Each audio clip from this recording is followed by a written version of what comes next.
जय जगन्नाथ सांगमनी आज आम पियाज संडार गोटे पिठा बनवा से देखु प्रथमे मो चाउल एवं बिरी को पूरा 4-5 घंटा बतुरे नहीं चोपा छड़ा बिरी अच्छी ताको ग्राइंडिंग करदे। देखो प्रथमे बिरी को ग्राइंडिंग करके गोटे बड़ पात्र को काटी नेली।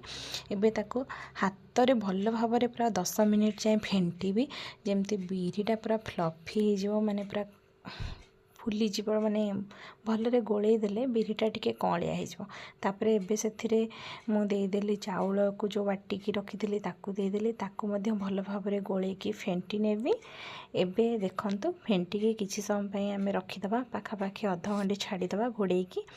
एबे चलंतु आमे जो पियाज संढा ताकू आमे भल भाव धोईकी मु नहीं जाइए ताकू चुन चुन करके काटी नवा। देखंतु आपण पाखरे जदि पनिकी थाए आपण पनिकी मध्य चुन चुन करी काटी परिबे, नहीं तो छुरी साहाय्य मध्य चुन चुन करके काटी नेबे।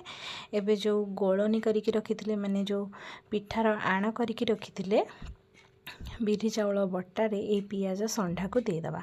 देखंतु मु सबू पियाज संढा को ये बिरी चाउल बट्टारे देदेली ताको। एबे सेथिरे आमे देदबा आवश्यक मुताबक लूण, जेतिकी लूण दरकार ताकू मध्य भल भाव गोले नबा। बिरी चाउलर बाटण सहित से जो पियाज संढा और लूण को भल भाव गोले नबा। एबे ताकू आउ 5 मिनिट रेस्ट हवा को छाड़ी नबा। एबे एपटे गैस रे गोटे कड़ई बसई नवा बा तावा बसई नेबे। एबे से सोरिष तेल देवा। सोरिष तेल रे पिठा बनइबे बहुत टेस्ट लगे। तापरे तेल गरम होला पर से टिके धला राशि को देदेली चारियाडे स्प्रेड करनेली।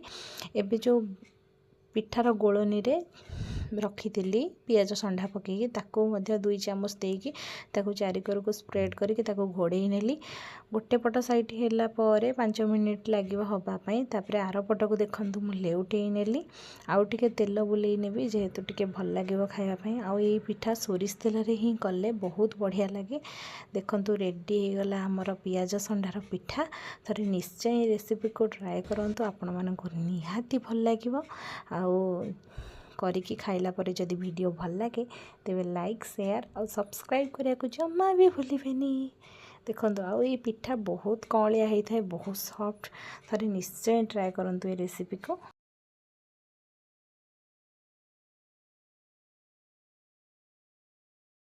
Thank you.